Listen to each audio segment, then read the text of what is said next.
So recently, I was on Instagram, and my friend videoed me ranting about Mark Carney and calling him a warlord. This got a lot of pushback. And in this video, I want to kind of elaborate on what I was saying. A number of people really demanded that in a 30-second video where I was ranting on a patio, that I provide a bunch of data and arguments. And I'm not going to do that here, but I am going to kind of elaborate on why I think Mark Carney is not the savior of capitalism and democracy that he is being presented as. Or perhaps more accurately, he is indeed presenting himself as the savior of capitalism, but he is certainly not the savior of democracy. This, of course, concerned Mark Carney's speech on January 20th at the World Economic Forum.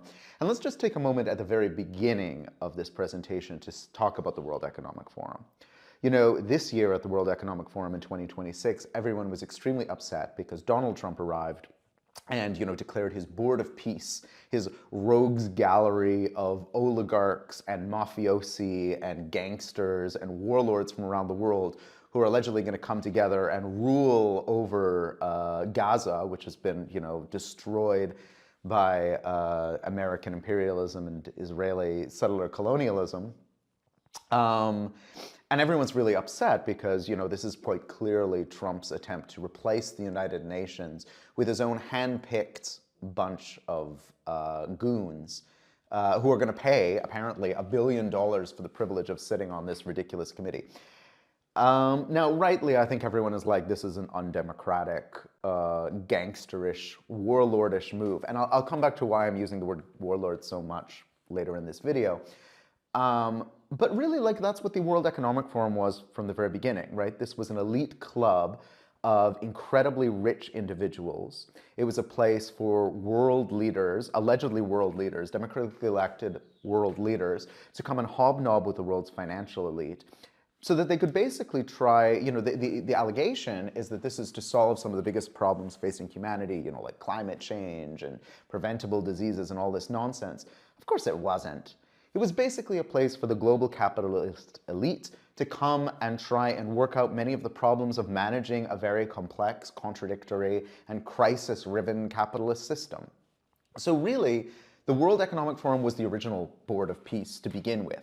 And of course, the thing they can't forgive Trump for is basically, and David Graeber made this point almost a decade ago, the thing that the global sort of financial elite can't and political elite can't forgive Trump for is being an almost pantomime or over-the-top version of themselves. The World Economic Forum was the original Board of Peace. It is a completely undemocratic institution. It's run basically by one dude and his coterie in Switzerland. It's basically a highly militarized summer camp for the world's biggest scumbags.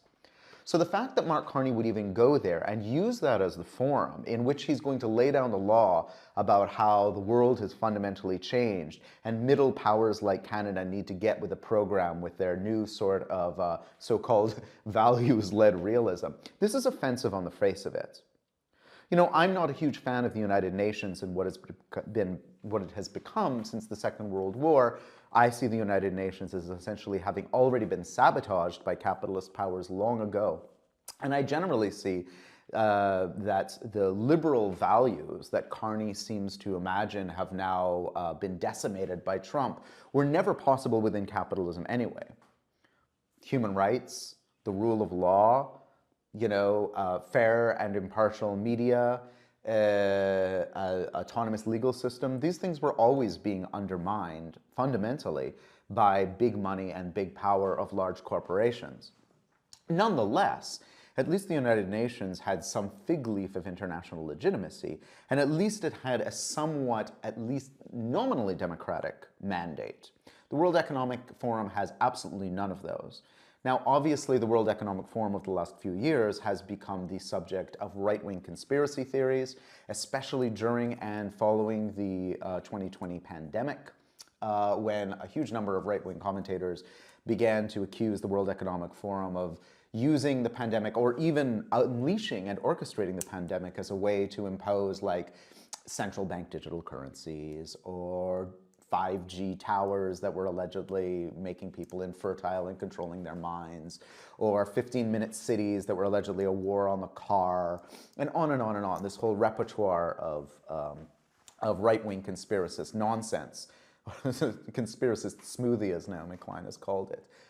And so criticizing the World Economic Forum has now seems to be something that comes from the right. But we have to remember that even since the 1990s, people were vigorously, in Switzerland and beyond, vigorously and consistently waging often quite vociferous and disruptive protests against the World Economic Forum as fundamentally an undemocratic place where the world's capitalist elite gather to work together to stabilize a system that works in their benefit at the expense of everyone else. The World Economic Forum is essentially where the neoliberal policy agenda has been accelerated and fortified, where those who are pursuing it are able to meet the international financial class that can fund their governments.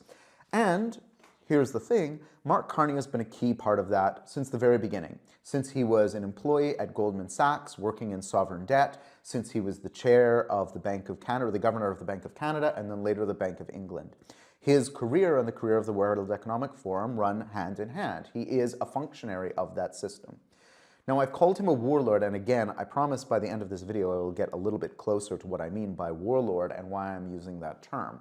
But we have to recognize that even beyond his participation in what he did as the governor of the Bank of Canada and the governor of the Bank of England, which I will get to in a minute, he has also been a crucial part of legitimizing and accelerating that agenda which has been built at the World Economic Forum, which fundamentally works in the interests of the proverbial 1%, or even more specifically, the 1% of the 1% of the world's population who benefit from financialization at the expense of the rest of us.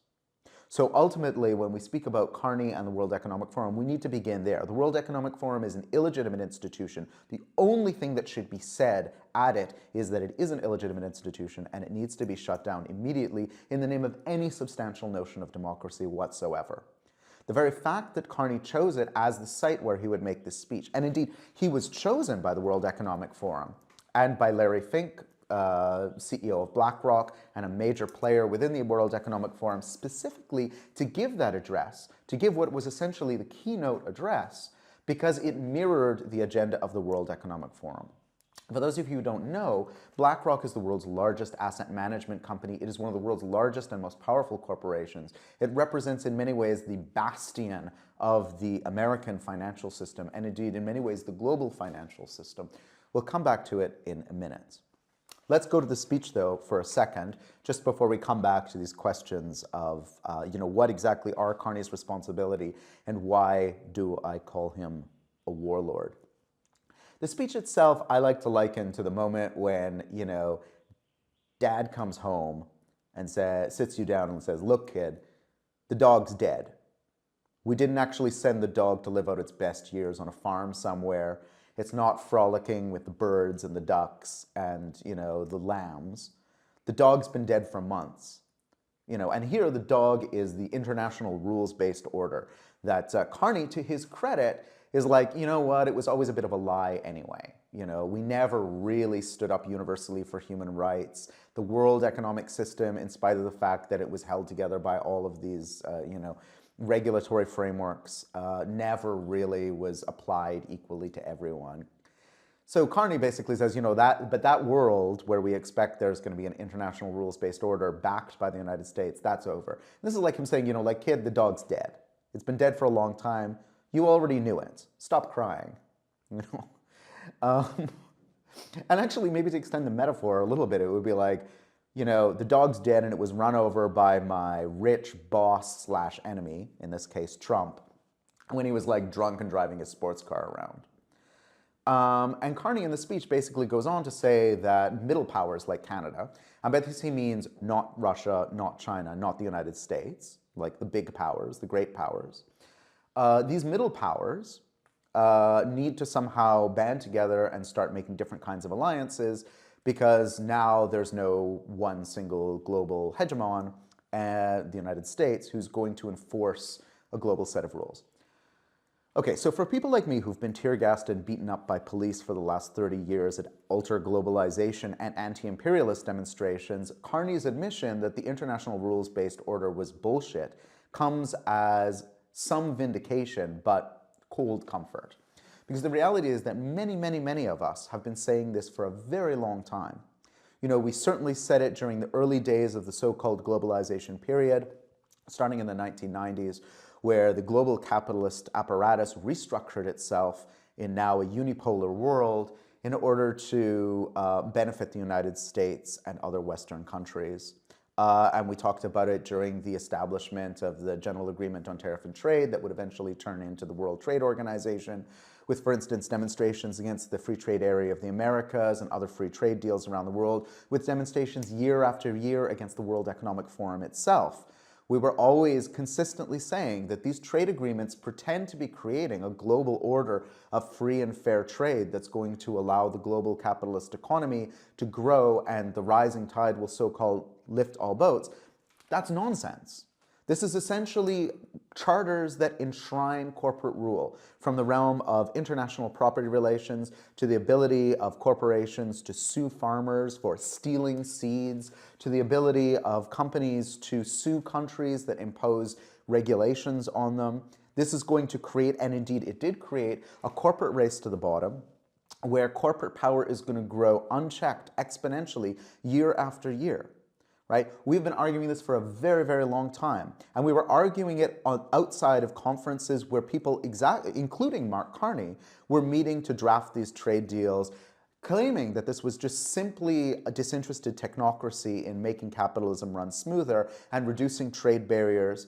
And the lie was that this was going to allow countries in the global south that had been pillaged for generations by colonialism and neocolonialism to now emerge on an equal footing and compete with nations in the global north. It was bullshit from the beginning. And now, finally, Carney has the balls to actually tell us it was bullshit. And everyone's celebrating him like a hero. He built this system. It was him, it was people like him. They built it, they normalized it. Similarly, Carney had the balls to say that the international legal and interstate order is falling apart, but that in fact the international order as it existed before was a bit of a myth to begin with as well. He specifically goes out of his way to talk about how, you know, international law was unequally applied. It was applied against the powerless and it was not imposed on the powerful. And as many people have pointed out, those words accurately describe exactly what's been happening over the last several years in Gaza, as essentially Israel is allowed carte blanche, not stopped by any force within the world from committing some of the most atrocious war crimes that indeed amount to genocide, while nobody does anything to stop them. Meanwhile, you have countries around the world who've had their leaders deposed, who have been overthrown by imperialist forces, that have been reduced to absolute rubble based on the thinnest pretense of international law. Notably, many countries that fell during the so-called war on terror, notably Iraq, where the myth of weapons of mass destruction was used by the Bush regime in order to basically smash and grab that country into oblivion, later used in Libya as well, and many other places besides. So Carney admits that this is in fact what has happened, of course in his genteel language of the disinterested central banker, which he's cultivated over the last 2 decades. But again, it doesn't give us much to celebrate because, of course, the damage is done. Millions of people have died, you know, already. Many countries have been reduced to absolute ruins, including Gaza, including Libya, including Iraq. You know, there's very little comfort coming from a champion and a paladin of the old order, admitting that the old order, which murdered so many people, has now fallen apart. But somehow, because he has the audacity to say it, and let's repeat, he was selected to say it by the World Economic Forum and the people that it represents. He's now being celebrated as some sort of great statesman of the 21st century. This is incredibly offensive. This is incredibly offensive to all of those people who've lost their lives or had their countries destroyed by the policies that were enforced by the order that Carney represents and that now he mourns. All right. Let's speak for a moment about financialization, because my accusations against Carney will only make sense if I can elaborate for you not just the specific things that Carney has done as an individual, but the order that he represented, that order which I'm going to speak about now as financialization. Now, I've written several books on financialization. I specialize in the cultural dimension of financialization rather than the political economy, but I can certainly direct you to many excellent books that have been written both by centrists and by Marxists on financialization and what it has done to the global economy. What I like to do when I describe financialization is basically break it down into 4 different levels. Because this is a very complex phenomenon that has been happening since roughly the 1980s, and it has incredibly far-reaching effects. This is going to require that you keep in one part of your brain questions of political economy, who has money and who has power. But also we have to think about politics themselves. We're going to have to think about the transformation of social institutions like schools, like housing, like education, like healthcare. And we're going to have to think about the changes that happen on the level of our own individual lives and the way we see ourselves. Now, for some of you, this will be a bit confusing and perhaps even frustrating, but I have to say, after having studied this topic for a long time, I don't think we can understand financialization and the way that a financial world order has been built without doing this kind of work. So bear with me.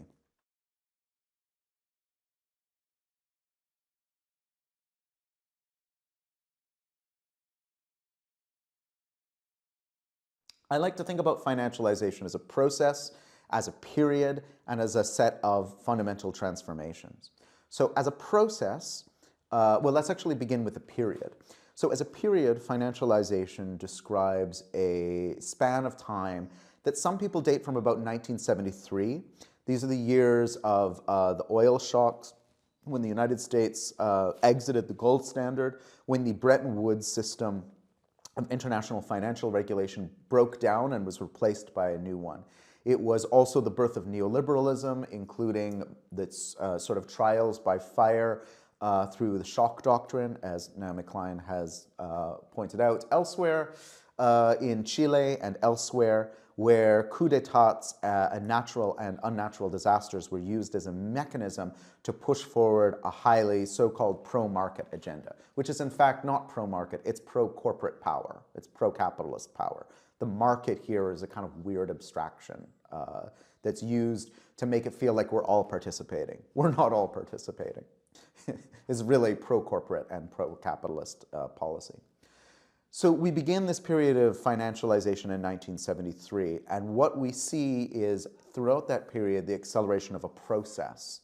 And the process is one where the power of the financial sector grows and grows and grows. The financial sector is one part of the broader capitalist system, right? Capitalism is a system of private profit and the private ownership of the means of production in society. It is a system that's built on the exploitation of the wage labor of workers. It is a system where the vast majority of workers are nominally free to sell their labor to whomever they want, as long as they sell their labor. So your ability to survive within capitalism as a worker is held at ransom by your willingness to sell your time to a boss, basically. And it's a system where the way to produce more wealth is owned and controlled by capitalists. The way to produce more wealth is the land, factories, mines, the infrastructure, including like electricity infrastructure, water infrastructure, power grids, but also increasingly the digital infrastructure. All of these necessities for producing wealth in society, for producing more stuff and more abundance, is monopolized and controlled by private companies and operated on the basis of profit. Okay, that's capitalism writ large. The financial sector is one part of that capitalist order. And it is represented, it's often summarized as the so-called FIRE sector. That's finance, insurance, and real estate. Here, finance is like big banks, investment banks, but also hedge funds, asset management companies, private equity companies, all sorts of companies that are tasked with taking money from capitalists or rich individuals in some cases, pooling that together and investing it so that capitalism can expand and proliferate, move around the world, build things like factories or utilities that are probably too risky for any individual capitalist to take on alone. So the financial sector, so it includes finance, and it also includes real estate, the building of new built environments, but also speculation on real estate, landlordism and rentierism. And the so-called FIRE sector, so it's finance, insurance, and real estate are basically the kind of component parts of it. I won't even get into the insurance industry, it's very complex, but it also represents part of this sector. So financialization on one level represents just the sheer growth in wealth and power of the financial services industry, the so-called FIRE industry. And that, for instance, takes the form of the massive growth and massive power of something like BlackRock, which I mentioned earlier, the corporation of Larry Fink, CEO of BlackRock, but also a major player. I think he's currently the chairman of the World Economic Forum. And this power, it's important to say, is not just the massive amount of wealth that these companies have accrued. It's also the fact that because of the wealth that they have, they're able to exert a huge amount of pressure on the rest of the economy as well.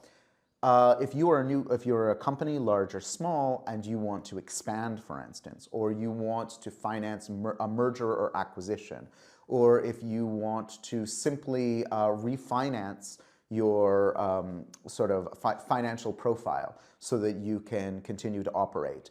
At every step of the way, those companies throughout capitalism need to turn to the financial system and ask for money. They often have to ask for banks like Goldman Sachs, for instance, for which Mark Carney worked for more than a decade, for assistance. Basically, the banks act as the intermediaries or the asset management companies between, on the one hand, companies and firms that need money and investors.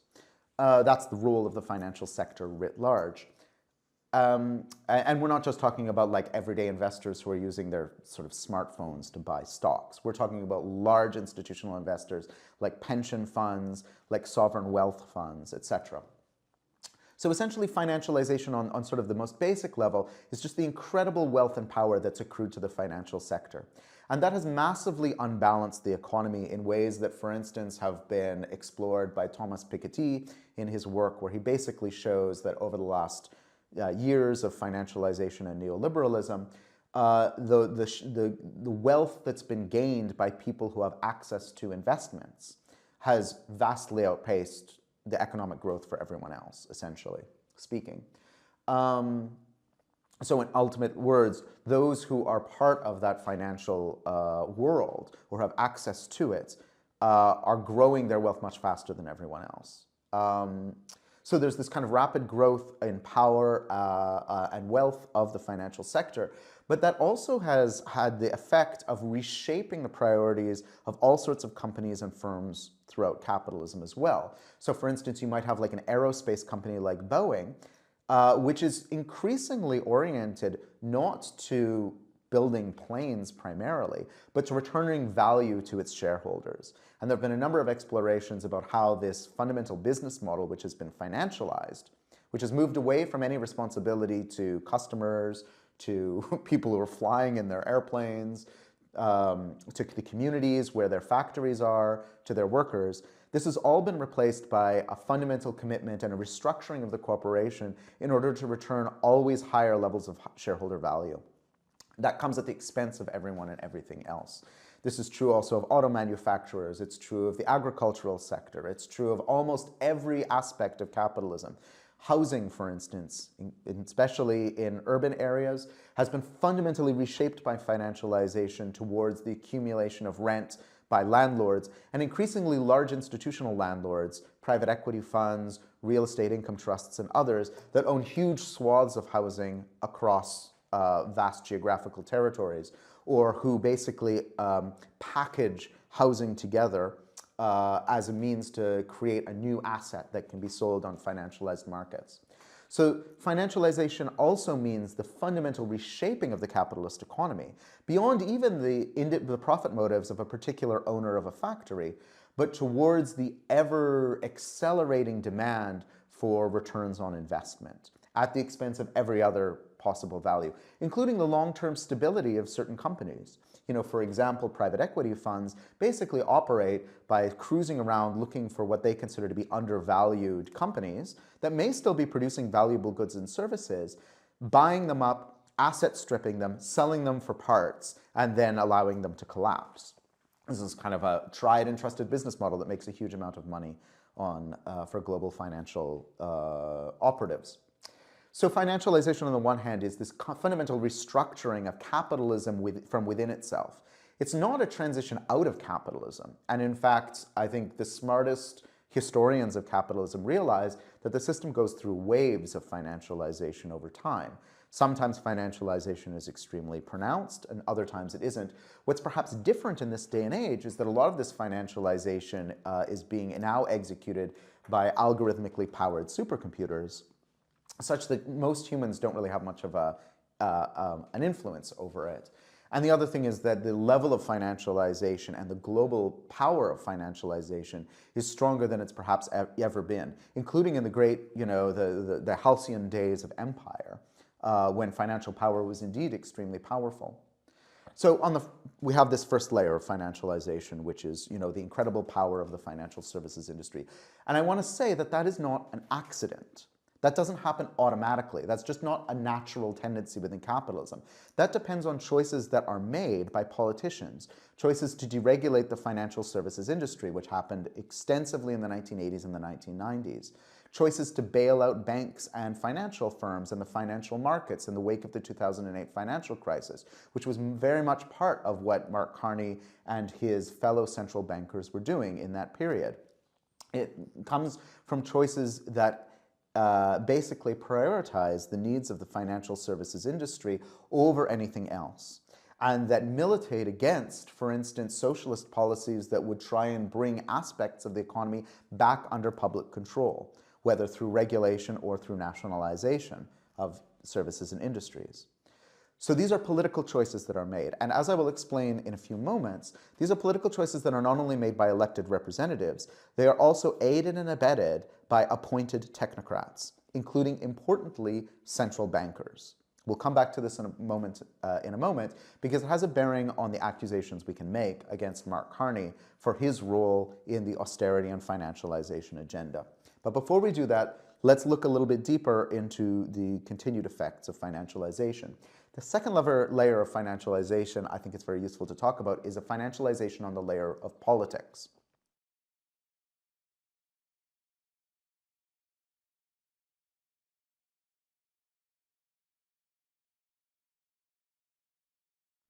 On the level of politics, basically, what we see is that around the world, with the exception of some countries that are basically floating on oil, over the neoliberal period, almost every nation around the world has become increasingly dependent on running deficits. That is to say, they have been forbidden from raising money from resource royalties or from taxes on the wealthy or on their populations because of neoliberal policies that have driven forward corporate rule and reoriented our economies towards the needs of corporations.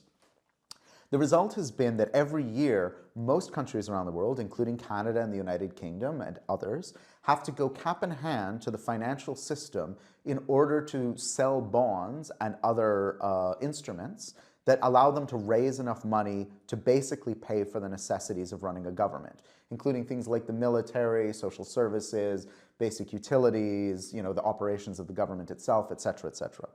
Governments cannot pay for their own operations because they've been so starved of cash by the policies of neoliberal corporate rule that now they increasingly go to banks and to bond markets and mediated by bond rating agencies to ask for money. When this process gets into crisis, there are a set of international institutions like the International Monetary Fund and the World Bank that basically step in and help beleaguered governments try and access money from international financial apparatuses. Governments also often need this money in order to be able to buy new forms of infrastructure, build new highways, build new canals, not so much canals these days, build new railways, build new airports, things that cost a huge amount of money that the government simply can't save from. Now, there's a whole debate to be had, and we're not going to have it here, about what exactly is happening when a government that has the power to print its own currency borrows from international financial markets. Maybe they'd be better off just printing more money to pay for the public goods that they need. That's a very interesting debate. We're not going to have it here. Needless to say, the global financial apparatus as it exists today is one in which governments are increasingly dependent on being able to go to the financial sector, the fire sector, so to speak, and ask for money in order to basically keep the lights on. That process is really overseen and mediated by central bankers in many cases, because it's their responsibility to use the levers available to people in their position in order to demonstrate to international financial markets that the economy is stable. You know, there's many things that a central banker can do and priorities that they can set. Under the Bretton Woods financial system, as orchestrated at that famous conference in 1943, and as suggested by the fairly liberal economist John Maynard Keynes, the purpose of a central banker and their highest calling was to provide full employment for the population, to make sure that no one in the population who wanted a job didn't have one. And the argument was not only that that would stabilize a capitalist economy, but that it would also stabilize the capitalist economy in the public interest, because it would mean that anyone in the economy would have access to employment. What has happened in the kind of monetarist revolution that started in tandem with the neoliberal policy revolution is a reprioritization away from any semblance of full employment. In fact, the acceptance that the regular unemployment rate can be somewhere between 3 to 7% and can functionally, especially among youth, in many global north countries even, be somewhere between 10 and 20%. That's perfectly acceptable. The purpose of monetary policy, as overseen by people like Mark Carney at the Bank of Canada and later at the Bank of England, is to ensure that inflation is controlled, to provide a stable investment arena for global capital. So we've seen a fundamental shift since the 1960s, so the 1950s and 1960s, from a priority of central bankers on full employment, at least within capitalist countries, to a prioritization of the needs of capital.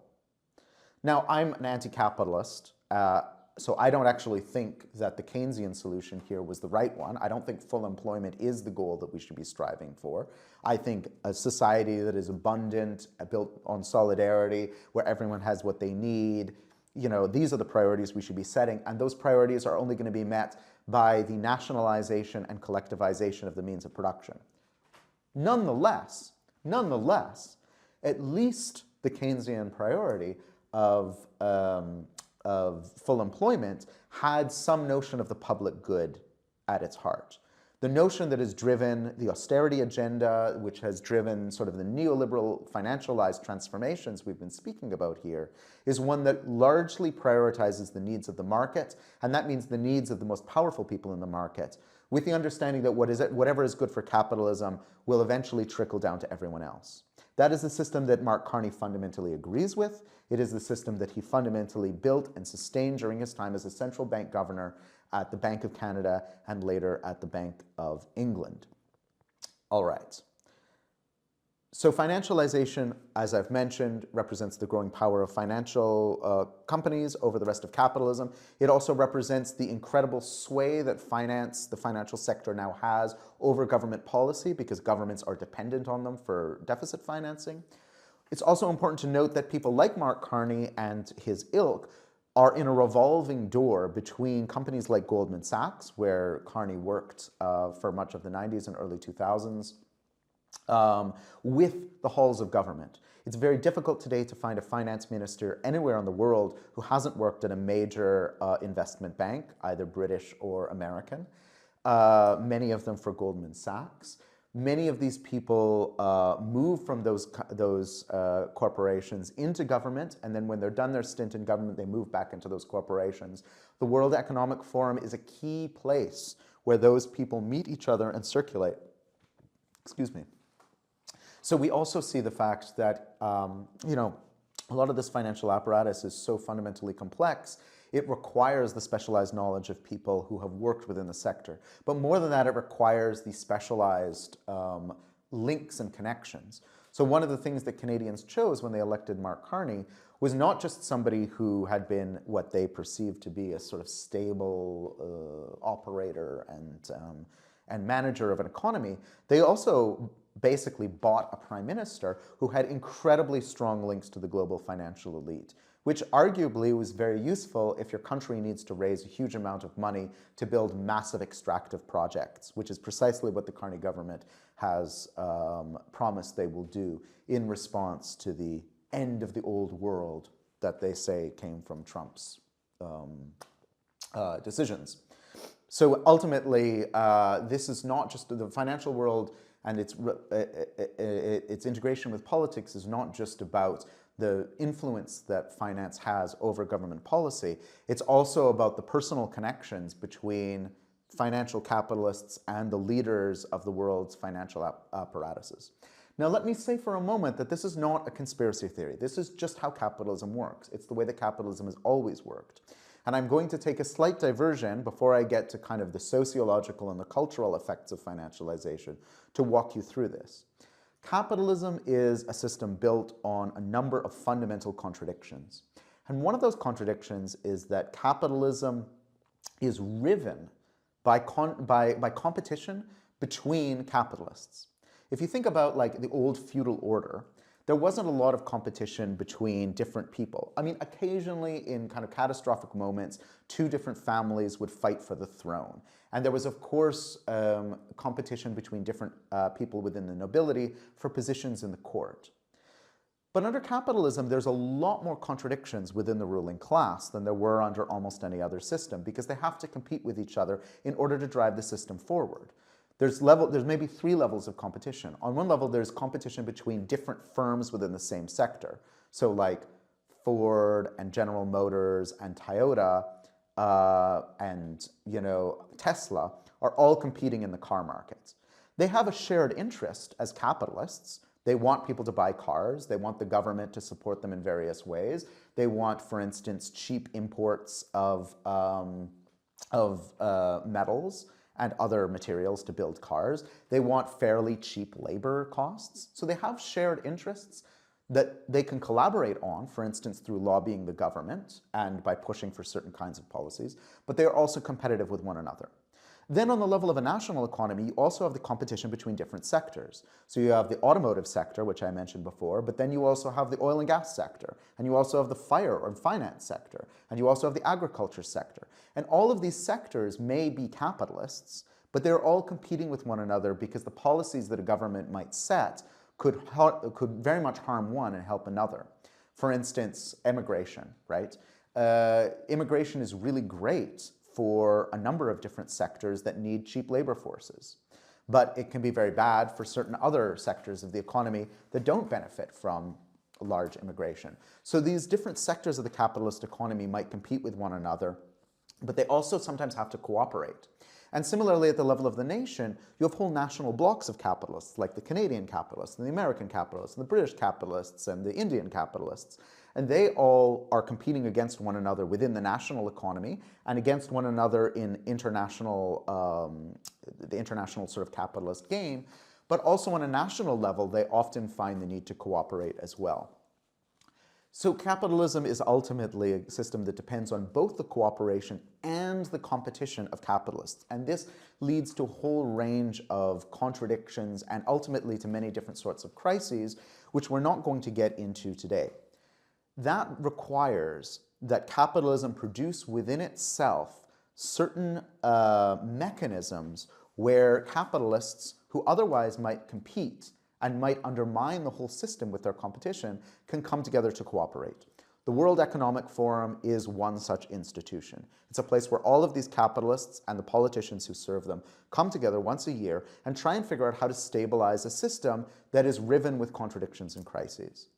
Another institution that does this is central banks themselves.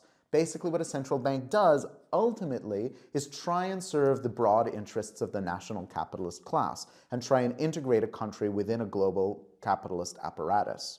These are mechanisms by which cooperation occurs within the capitalist class or in the interests of the capitalist class. We'll come back to this in a moment. Okay. So we've talked about how financialization is the increased power of the financial subclass.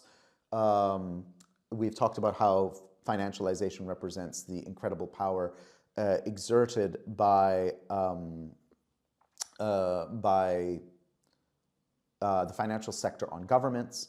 But there's also a fundamental deeper shift going on as well, which is really important for us to think about and consider.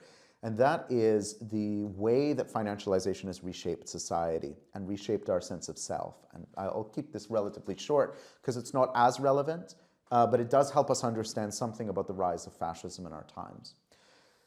Think about something like education, right? Education, at least at one point in many countries in the global north, like the UK or Canada and the United States, used to be seen largely as a public good. This is something that the government paid for, or at least heavily subsidized, because it was imagined that this would produce loyal citizens and good workers in the future. Now again, as someone who's an anti-capitalist, I'm not so much interested in loyal citizens and good workers. I see the purpose of education being the lifting up of our ability to think and dream and act together. But nonetheless, in the past, the capitalist system saw fit to fund and support education as a means to produce citizens and workers who could fulfill their role within capitalism. But this was seen as a public responsibility to young people, right? This was seen as something that the society itself should pay for the benefit of society, even if I didn't agree with how that society was being run or the purposes of doing it. Now we've seen a financialization of education where, thanks to neoliberal policies and thanks to financialized pressures on governments that have caused them to reduce the subsidies given to universities and schools, increasingly education is reframed as a private investment that an individual undertakes. Often students, for instance, in the UK, Canada, and the United States, are going vastly into debt. And instead of seeing university as a space to grow as an individual, it's seen as a space of private investment where you go in order to improve your human capital in the vain hope that you might be able to then go out onto the job market and somehow compete with everyone else to get one of the few jobs that still exists. That's a fundamental change in the nature of what education is and what education is for. That is the financialization of one of our most important social institutions. Similarly, you could look at something like housing, right? At one point, under the old order of perhaps the United Nations, housing was declared a fundamental human right. It was something that we were all supposed to be entitled to, and governments basically passed policies that either subsidized the building of housing or encouraged the building and maintenance of housing so that the population could have a place to live. Today, increasingly, housing is seen as a means for landlords and large institutional investors to extract rents in the name of their shareholders, basically, or their own individual wealth. Housing is seen, if you're lucky enough to own a home, as an asset that you're supposed to leverage for your personal future. It's less and less a shelter and more a means of survival and economic manipulation, financial manipulation. So essentially what we have is the transformation again of a fundamental social institution. Or take land, for instance, like land that grows food. We've seen over the last 30 years a vast and accelerating financialization of land, where huge hedge funds and large investment groups are buying up arable land and farmland and transforming it into spaces where they can basically speculate on commodity prices and on the value of land into the future, rather than seeing it as a fundamental element of who we are as a people in a society that produces the food that basically reproduces us. There's been a fundamental shift of this elemental aspect of our lives into a financial asset to be leveraged, typically by the rich and powerful. Throughout all of society, we can see financialization as a kind of logic or way of thinking about the world migrate, or maybe a better metaphor is metastasize, from the world of just like stocks and bonds and shares and derivative contracts and other things going on in the FIRE sector, to now being a set of metaphors and processes that govern life practically everywhere. And here's maybe a key point about this on the cultural level before we take a short break. This is also something that's happened to our hearts and minds themselves. Financialization and its attendant policies of neoliberalism and austerity have basically reshaped each and every one of us and the way we see ourselves. In my book that's coming out later this year from MIT Press, which is called The Player and the Played, From Gamed Capitalism to 21st Century Fascism, I basically argue that, we've all had to embrace the disposition of the player. We've all had to reimagine ourselves as a kind of gambler in the world order, seeking to find the most advantageous bets we can make with what few resources we might have at our disposal. So once again, think about the student entering university. They're now thinking about themselves as a player who is basically trying to play their strongest game within this institution in order to get their degree, in order to be able to use that as an asset that they can then invest in trying to get a job, which they can then try and maneuver into some sort of meaningful life in a world of alienation and exploitation. Think about, for instance, like the Instagram influencer. They're also kind of investing in themselves, in their brand, in their presentation of self to Instagram in order to try and leverage a kind of payback in the future. You can think about like the stock trader on their phone who's also playing on a gamified platform, trying to find an angle to succeed within the capitalist economy. Ultimately, all of us now in capitalism have been reduced to players of this financialized game, as financialization not only restructures the economy, fundamentally brings politics out of the realm of democratic control and further into the hands of corporate power, and reshapes social institutions from housing to education, and on and on and on. We all are asked to take up this mantle of a player who is essentially trying to leverage their scarce resources in order to play this incredibly complex game. Hence why perhaps we are so attracted to TV shows like Squid Game or films like The Hunger Games, which represent these players who are caught up in an unwinnable, cruel game where they have to compete with one another for survival over artificially scarce resources.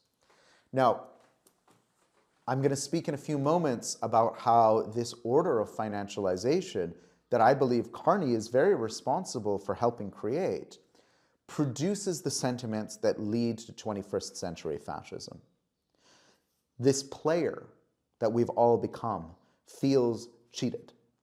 And indeed, we have been cheated. We have been cheated of a world that we deserve, a world of abundance, a world without scarcity, a world of democracy, a world of convivialities. We've been fundamentally cheated of the world that we deserve in the name of this corporate order and financialized order where the rich continue to get richer and to spoil the environment and exploit or extort or extract value from all of us in the name of their own betterment. We have fundamentally been cheated. But denied that kind of systemic view, many of us on the level of everyday life feel like we're trying to play this game as well as we can and we just can't win. And we look for someone to blame. And when politicians like Donald Trump or others on the far right show up and say, it's the migrants who are cheating the border, it's the benefits scrounger who are cheating the welfare system, it's equity-seeking groups, racialized people and women who are cheating the capitalist meritocracy by trying to jump the line and get jobs through affirmative action. It's those environmentalists who are trying to cheat us of the wealth of oil and gas, etc., etc., etc. When we're offered those cheats as the reasons why we all feel cheated, that is an incredibly strong political motivator that has really fueled the rise of fascism in our times. And as I have belabored, I believe that responsibility for that reality where all of us are being fundamentally cheated and feel cheated, that reality that these fascist actors prey on and speak to, responsibility of that falls directly at the feet of the global financial apparatus, the people who built and maintained it, who have basically delivered us to a world of murderous inequalities. I will elaborate that in the next portion, but let's take a little break.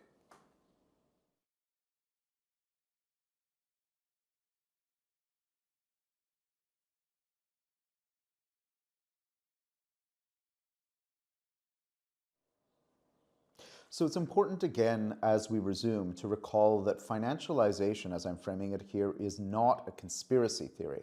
I'm not arguing that Mark Carney and the other people of the World Economic Forum have basically got together in their, dark robes and done some rituals where they sacrificed a goat and, conspired to create a world where, the rich get richer and everyone else suffers. That's not the case at all. In fact, what I'm describing here is an emergent tendency that goes beyond the will or the intentions of any single individual, that emerges as capitalism produces crises and then needs to fix its own crises. And different capitalist actors have different opinions on how to fix the crisis. What we're seeing right now at the World Economic Forum in January of 2026 is different factions of capitalism proposing different solutions.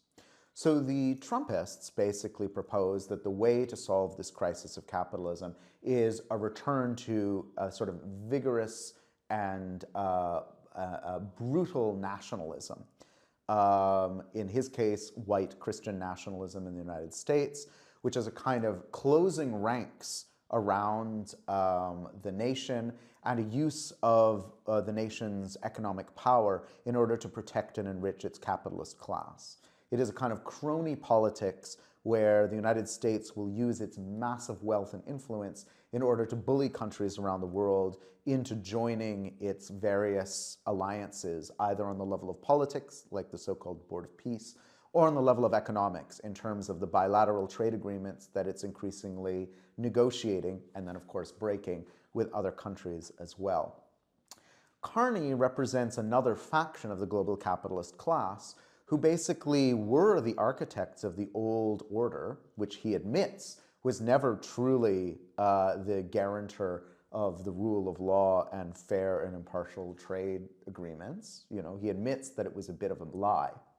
And now Carney, in his task of being a keynote at the 2026 World Economic Forum, announces that there's going to be a kind of new order, a new order, as a riposte to the sort of Trumpist capitalist order, which is going to be this sort of like values-based realism, as he calls it. And that means that middle powers like Canada are going to try and create a spiderweb across the world of different alliances with different groups in order to be able to try and sell their, to be able to sustain their economies in an era when the great powers of China and the United States, and maybe peripherally Russia, have so much power. Now, I'm not going to go into in great detail why I think Carney's strategy is not going to work for Canada and not work for anywhere else. Suffice to say that Canada's main trading partner is, remains, and probably always will be the United States. And that a huge amount, I haven't looked at the statistics recently, but well over half of Canada's international trade is with the United States. And of that, a great proportion is trade simply between American companies and their Canadian subsidiaries. Very little of the oil and gas that Canada extracts is actually processed in Canada. Most of it is sent south of the border to be processed in the United States. A huge number of Canada's natural resources flow directly south of the border to be manufactured into finished products that then Canada and the rest of the world buys back. Extracting Canada from this relationship of cozy dependency is no small feat. The way that Carney has proposed to do so is basically by accelerating extractive projects, oil and gas, pipelines, mines, and basically trying to double down on Canada's role as an international mineral and energy superpower. It also means, although he didn't announce this publicly, that his government will support what has been the bedrock of Canada's financial apparatus, which is mining and extraction corporations headquartered in Toronto and traded on the Toronto Stock Exchange. These companies have been active around the world pursuing a policy of what can only really be called neo-imperialism for the last 50 years. Around the world, Canadians are known for building mines, defending them with paramilitaries, extracting resources from countries in the global south. Canada's financial apparatus is also heavily involved in countries, for instance, throughout the Caribbean, in extracting value through financialization there. It is a country that is fundamentally integrated into the American empire, but also has its own imperialist roles around the world, and of course its own imperialist role in its own territories, because many of the extractive projects, the pipelines and the mines, are being built on indigenous lands where the treaty rights are far from settled, and where indigenous communities have clearly said no, they don't want these destructive projects on their lands. And in fact, social movement activity in Canada over the last 20 years has been led in many ways by indigenous people who have shown the way of principled, often nonviolent, but very militant resistance to extractive companies. What we are likely to see in Canada over the next months and years is that as Carney's agenda of trying to accelerate Canada's role as a mineral and extractive superpower accelerates, we will see more and more resistance that will require more and more state violence. We've already seen incredible state violence against Indigenous land defenders, for instance, at Wet'suwet'en on Canada's west coast. But we will see across the country, I expect, more and more resistance to pipelines, to mines, to new extractive projects, and the full force of the Canadian repressive state used against them.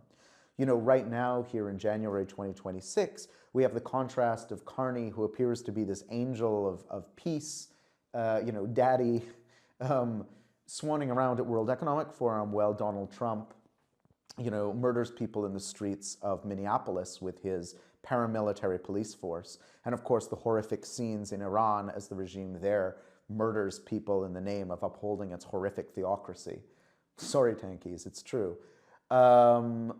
Nonetheless, what I think we are going to see in Canada over the next months and years is increasing conflicts. And the reality is that for Carney to impress and convince international markets that Canada deserves the investment that it will be required in order to see the economy into its new multipolar future, he's going to need to use as much repressive force as possible in order to tamp down on Indigenous resistance and solidarity. We will indeed see scenes like we're seeing in Minneapolis and parts of Canada. But as always, that violence is likely to be disproportionately waged against Indigenous people. But we will see, because I think many non-Indigenous people in Canada see Indigenous resistance to extractivism as the frontier, maybe the frontier is a bad metaphor, as perhaps the front line or the vanguard of resisting the extractive capitalist agenda represented by Carney as well. This is why I am so upset about the celebration of Carney as somehow the savior of Canada and the savior and the last bastion of the global order. You know, in a funny way, Carney in his speech did this clever bit of magic where he said, you know, Trump has killed the old international order, and so all of us now need to be realists and do what's necessary in order to take care of our own. But what people sort of heard in that is that Carney is going to be the reincarnation, sorry for the pun, of that liberal internationalist order, because he spoke so much about the values of diversity and multiculturalism, because he has not yet completely destroyed the Canadian welfare state. Although indeed, during his time as the governor of Bank of Canada, he facilitated the austerity and neoliberal and financialized agenda, which did so much to destroy the social safety net over that period as well, as he did as the governor of the Bank of England during his tenure there. In fact, what's going to happen is that Carney is simply saying he's going to play Trump by Trump's rules, but maybe 2 steps towards the center. And I think, as I mentioned, we're very likely to see the fact that this is going to require, as has already begun, massive crackdowns on migration as a means to scapegoat a population, but also to control labor prices within Canada. It's going to mean the application of incredible force to repress Indigenous uprisings, and it's going to require the suppression of both public sector and private sector wages of the working class, as basically Carney tries to shovel as much funds as he can into the absolute top of the economy to drive an extremely limited notion of economic growth in this period. So I think what we're going to effectively see is another version of the class war we see unfolding in the United States. Now, as I've mentioned, I believe that Carney and the financialized order that he oversaw is largely responsible for the unleashing of fascism in our times. And it's important here to distinguish fascism as defined as liberals do and centrists do, as merely a form of tyranny, with fascism as it's better understood, which is a kind of cancerous outgrowth of capitalism itself. As I've mentioned, capitalism produces crises within itself. Those crises need to be solved or fixed, to use the terminology. And different capitalist factions will emerge promising different kinds of fixes.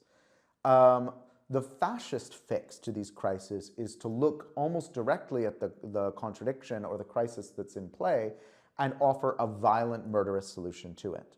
So, for example, there is an actual crisis on the world stage of human need. 70 years into the post-war order, 40 years into the neoliberal agenda, and many places around the world, thanks increasingly to climate change, are becoming uninhabitable. Thanks to neo-imperialist conflict and the global chessboard that has been made of this world, many people need to flee from their homes and are moving around the world. There's no problem with migration, fundamentally. We are not in a migration crisis. We are in a crisis of capitalism, which is essentially creating conditions of vast surplused populations. I don't mean that any person is surplus, that they're not needed, and I'm certainly not speaking about overpopulation. There's more than enough resources on this planet to feed, house, clothe, and take care of everyone.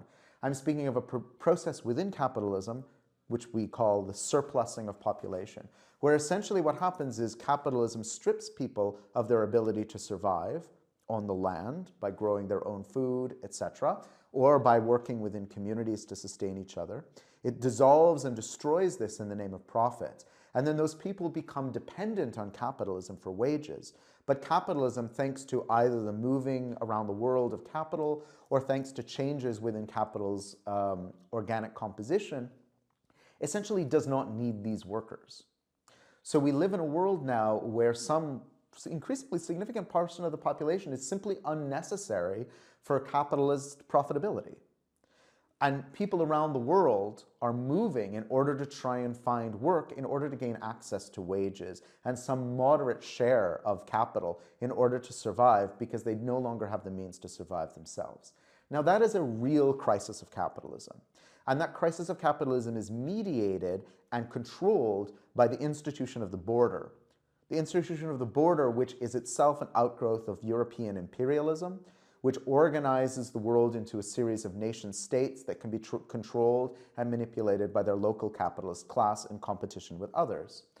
And as a result, you do have what appears to be a crisis of many, many people trying to cross the border from countries to, often in the global south, to other countries where they might be able to have a modicum of a better quality of life or earn enough wages that they can support family and loved ones elsewhere. That is a real thing that is happening on the globe. We can't deny it. That is in fact happening. It's happening because of capitalism. It's not happening because of, the natural tendency of people wanting to rob rich countries by moving there. These kind of racist notions are completely bogus. However, that crisis of capitalism is then reframed by fascists as a crisis being produced by racialized people crossing the border. And they promise a solution to that crisis, a fix to that crisis, which includes, for instance, building a paramilitary police force in the United States in order to go around rounding people up, Gestapo style, and putting them in internment camps and shooting anyone who gets in the way. So a real crisis within capitalism, which is of the forms of migration that are being compelled by capitalism's own contradictions, there's now a solution to that crisis being proposed by capitalism that's built on racism and imperialism and a kind of vicious dehumanization. Similarly, there's a crisis in many parts of the capitalist North, especially of social reproduction. The neoliberal austerity agenda has made life so difficult and so stressful for so many people that there's a very low rate of fertility. People are not having enough children in order to reproduce the population. This is a crisis on the level of the nation because as nation states try and compete with others into the future, it's very worrisome if you have an aging population and not enough young people. It's a crisis for many people on the level of their daily life because many people want to have children but don't feel they can afford it and don't feel like they have the stability. That's a real crisis of social reproduction that's happening.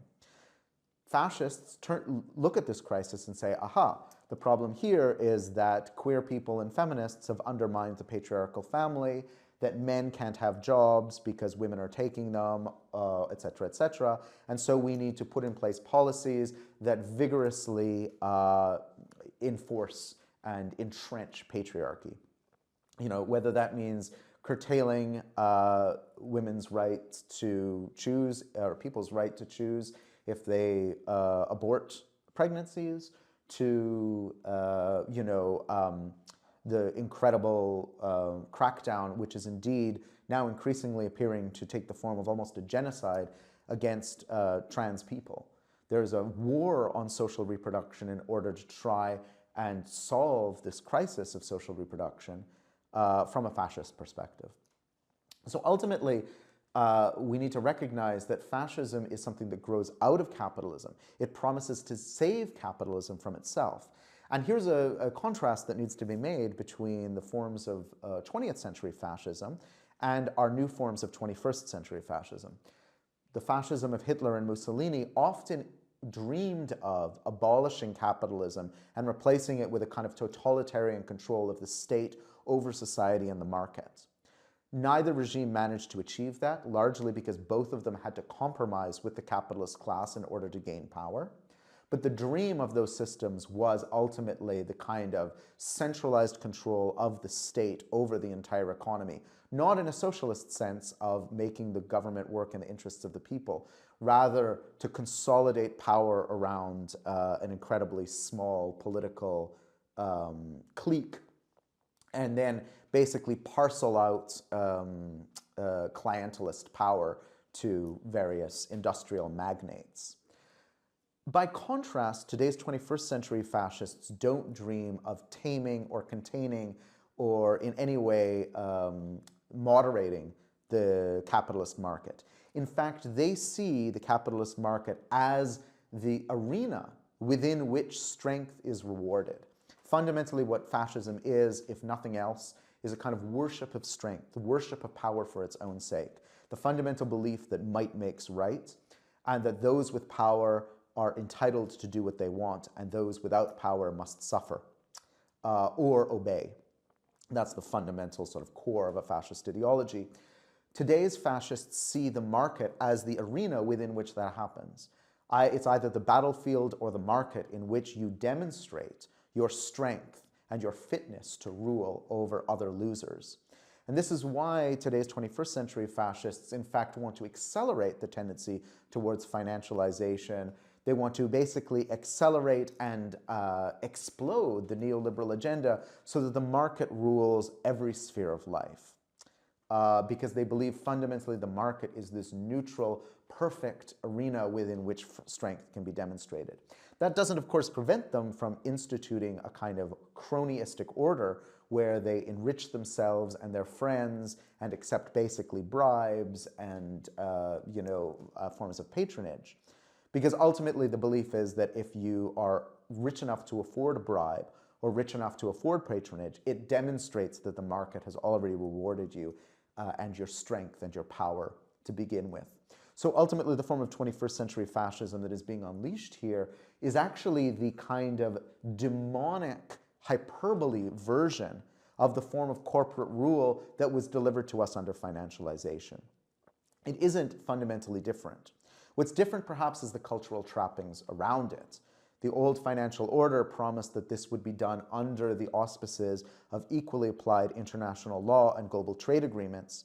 Today's fascists simply argue that corporate rule is going to be done through basically gangster and warlord-like tactics, which I'll come to in a minute as I conclude, and that it's going to be done without any recourse to the rule of law or international agreements.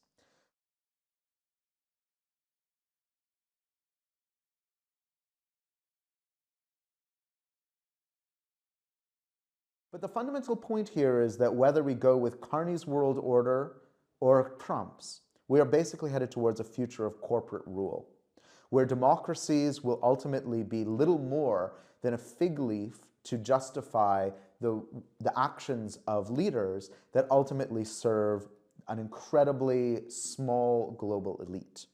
And there's nothing fundamentally about Carney's vision that contradicts that. In fact, that is the world he has been building over the last 30 years throughout his time at Goldman Sachs, the Bank of Canada, and the Bank of England. Now, I'm not saying that Carney was the mastermind of all of this. I think Carney, like Benjamin's angel of history, often looks at the ruins as he flies backward, blown out of heaven by this force of the market, looking at the ruins below him, thinking, what could have done that? And not realizing how responsible he, the World Economic Forum, and others have been. I don't doubt that Carney thinks that he is doing a good thing for democracy, that he is standing up for democracy, and that he is standing up for a world where there are rules that people should follow that produce a fair system where anyone can succeed. I'm not necessarily accusing Carney of cynicism when I call him a warlord. I'm simply saying that he helped build the old order that enshrined corporate rule. He built the old order of corporate rule that laid the groundwork for the kind of cheating of everyone that opened the floodgates of fascism. And the values-based realism that he proposes is nothing other than the continuation of corporate rule and capitalist power.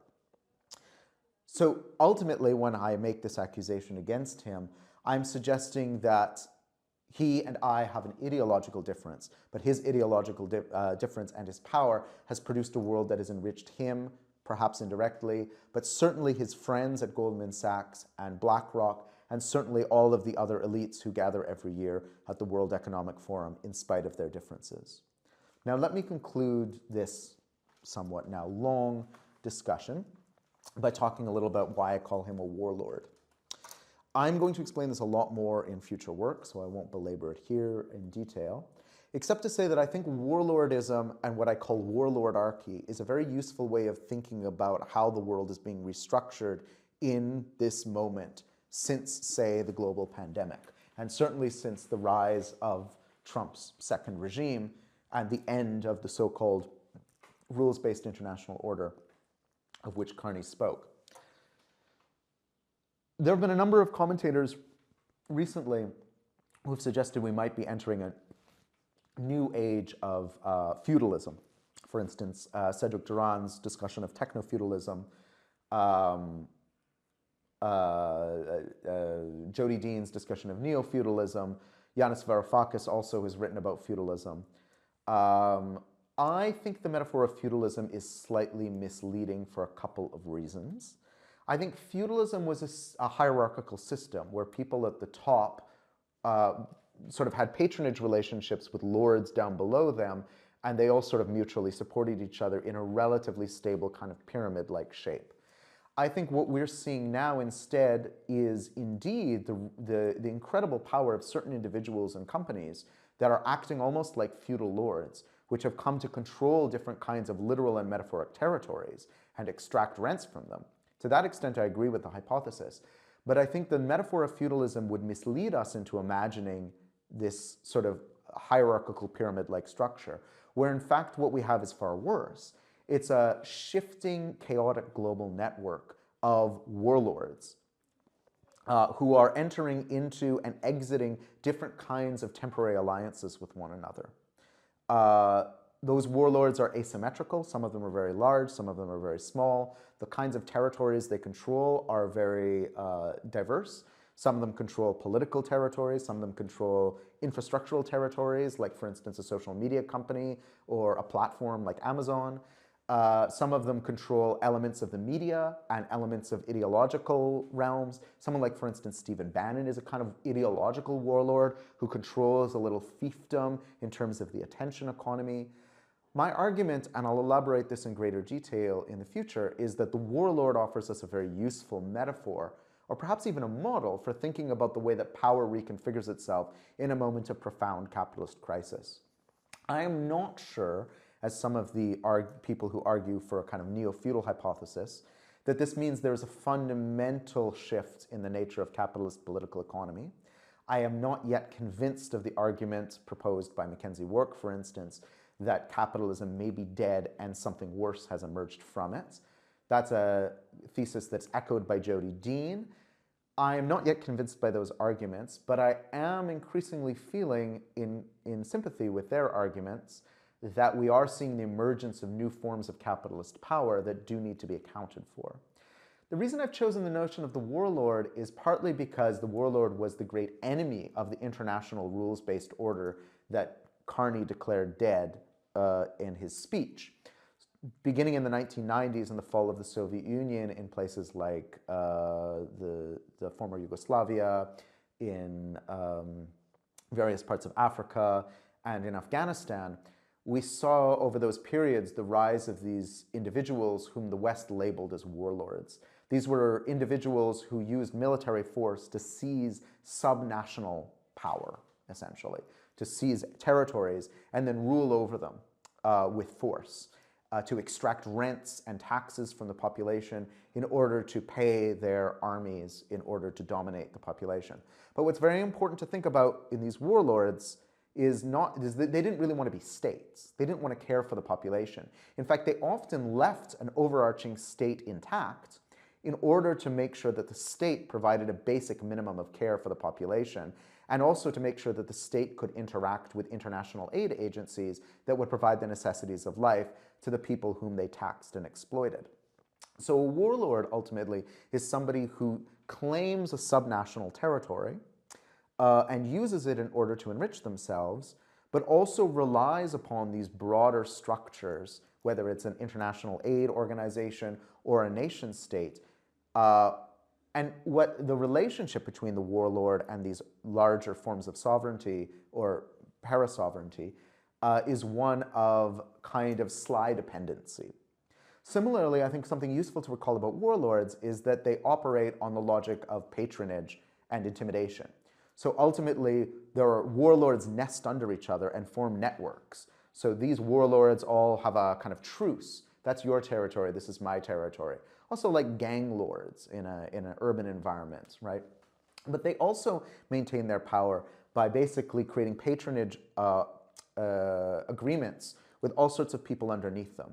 So if you're a warlord operating over a large territory, you might have little warlords under you who rule over different cities or different neighborhoods, and they in turn might have little warlords under them who rule over different neighborhoods or different streets. You might turn the person who's running the water treatment plant into a little warlord by bribing them or intimidating them, and they in turn bribe and intimidate someone else. Essentially, warlordism, or what I call warlordarchy, is this kind of amorphous, shifting renegotiation of warlord relationships that become to saturate a whole society.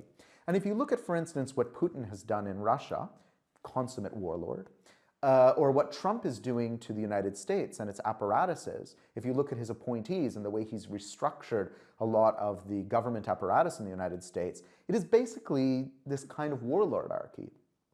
But I also mean something much broader when I speak about warlordarchy, which is the way that the logic of the warlord begins to infect all of us. It is the kind of monstrous outgrowth of the logic of the player, which I mentioned before, which is that like all of us now are sort of tasked with becoming a little bit of a warlord, finding a warlord who will protect us, finding little warlords that we can rule over, trying to claim some kind of literal or metaphoric, material or immaterial territory that we can exploit.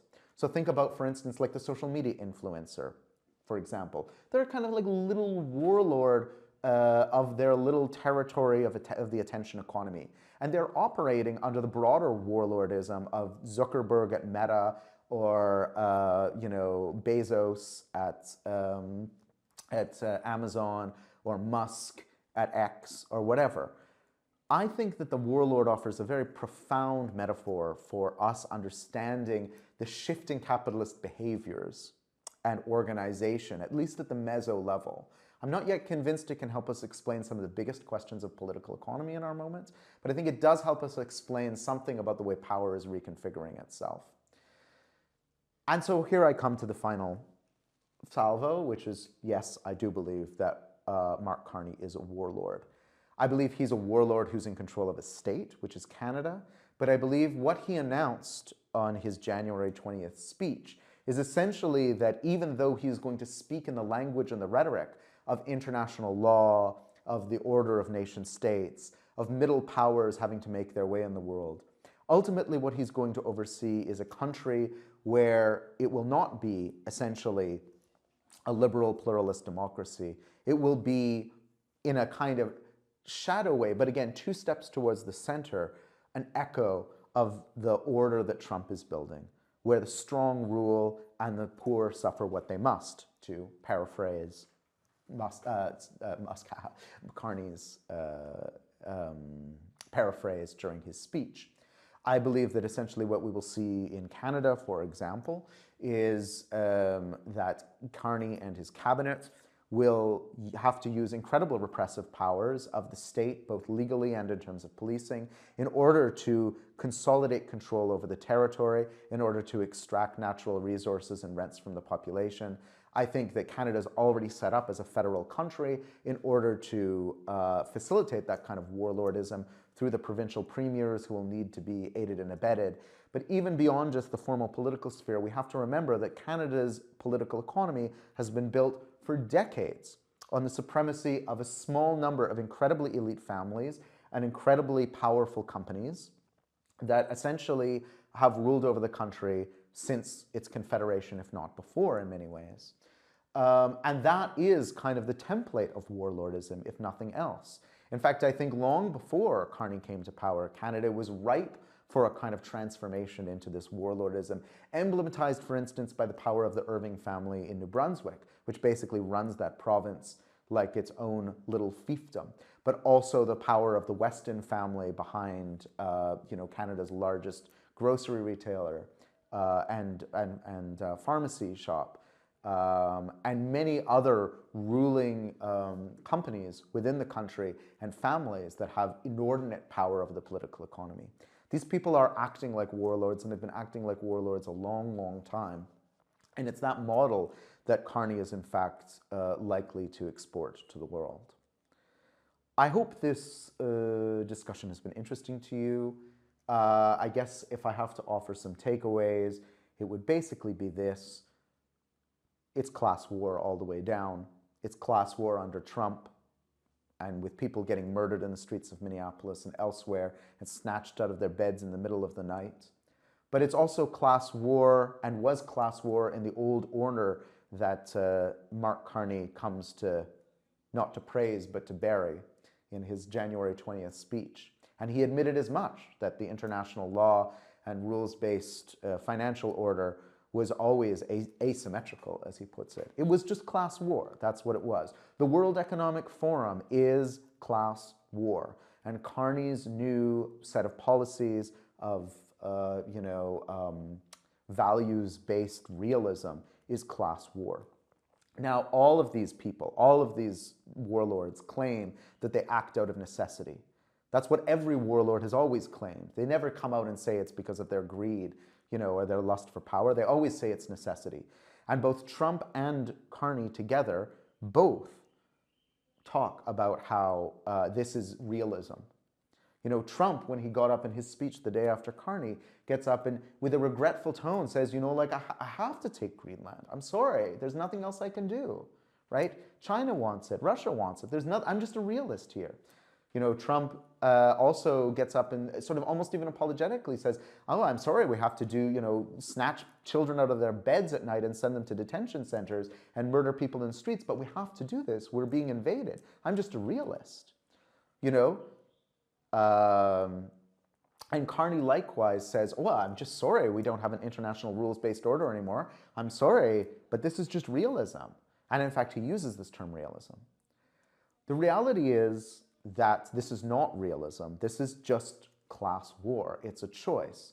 The reality is that we as a species of humans are more capable of producing the necessities we need, of communicating with each other and coordinating on a global scale, of generating phenomenal new technologies and new solutions to our problems than ever before. We are more productive in terms of our material output than ever before, at great cost to the earth and to one another. But we are. We have the capacity to actually solve all of these problems and produce a world of abundance, of peace, of solidarity, of thriving, where everyone can contribute and everyone can have enough. We are capable of doing that right now. But people like Trump and Carney are in the way of that. And they are both representatives of an oligarchical order, even though they might disagree on how that oligarchical order ought to be run. We need real solutions that don't default to this false realism, which simply makes reality out of the optional situation that capitalism has delivered us to after 40 years of austerity, neoliberalism, and financialization. We need immediately to collectivize and nationalize the means of production, and they need to be run globally in the human interest. We need forms of substantive democracy that don't just include electing our favorite warlord every 4 years, but actually forms of democracy that seize, take back, and redistribute the wealth of the world and our capacity to produce wealth. We need a world where we have forms of democracy that mean that people who are actually responsible to their fellow human beings are in positions of authority, and that all of us, all billions of us, are participating in determining the things that matter for our lives. That's not going to be easy, and there's no simple way towards it, and I don't think we by any means have a roadmap. But I think we need to articulate that demand in our resistance to Carney's extractive regime and to Trump's fascist regime. And I think we are articulating it, and we're experimenting with those forms of democracy in the streets. But by no means will this be an easy transition to make. The power of the warlords is incredibly strong. The billionaires are more powerful than they've ever been, capable of even hiring private armies and buying whole democracies. So I'm not for a moment suggesting this is going to be easy, but if we're going to get there, we're certainly going to need leadership that is far more visionary and far more in the interests of the actual people than what Carney is offering with his absurd values-based realism.